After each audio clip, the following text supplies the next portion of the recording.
sur ce que vous avez dit à propos de l'événement triste de Bukavu, mais je dois juste rappeler ici que vous avez vu qu'il y a quelques jours, comme une forme de parade nauséabonde où on présente des policiers et des militaires de force, encore une fois, sous la contrainte, en disant que, voilà, on les a retenus.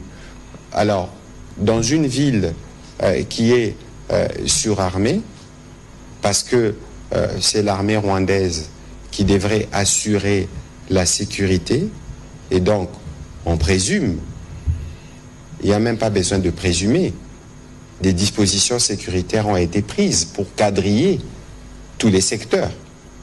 Et donc, à quel moment on pouvait laisser de l'espace à des gens qui viendront agir après la tenue du meeting? Ici, on assiste au bourreau qui crie à la victime. Mais cela ne les dédouanerait pas parce que le ministre de la Santé disait tout à l'heure, on a déjà vu ce qu'ils font à Goma. On a vu ce qu'ils font à Bukavu quand ils sont arrivés. Et ce qui s'est passé aujourd'hui, c'est un acte qui est prémédité parce que c'est des terroristes et dans leur ADN. Il y a eu sûrement des explosions d'une part, mais il y a eu des tirs à bout portant d'autre part. Qui a tiré? Évidemment, il y aura... Mais tous ces éléments, c'est des éléments qui intéressent au plus haut point notre justice, mais aussi la Cour pénale internationale, mais aussi la mission qui viendra dans le cadre du Haut Commissariat pour le droit de l'homme, parce que tous ces faits doivent être élucidés.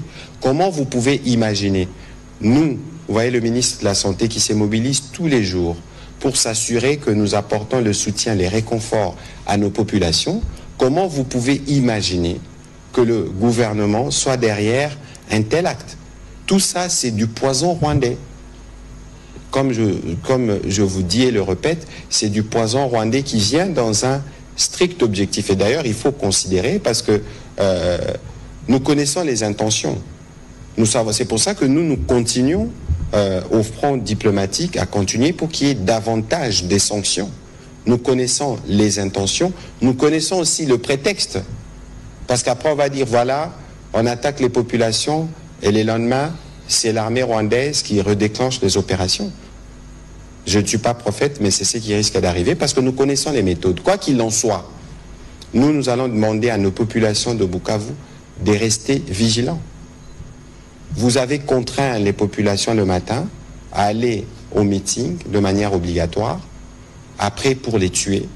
Ensuite, vous voulez commencer à fabriquer des vidéos, des audios, pour dire voilà, c'était des actes prémédités. Mais alors, si c'était des actes prémédités parce que vous avez la responsabilité de la sécurité de la ville, vous auriez pu prendre les dispositions et ne pas vous-même être les premiers facteurs d'insécurité. Donc tout ça, c'est du mensonge, c'est du poison rwandais auquel il ne faut accorder aucun crédit. C'est illustratif justement de ce qui renforce la détermination du président de la République de ne pas offrir le luxe à ceux qui tuent pour être sur une table et pour discuter de quoi que ce soit. Donc, ils doivent se référer au mécanisme qui est prévu dans le cadre du processus de Nairobi.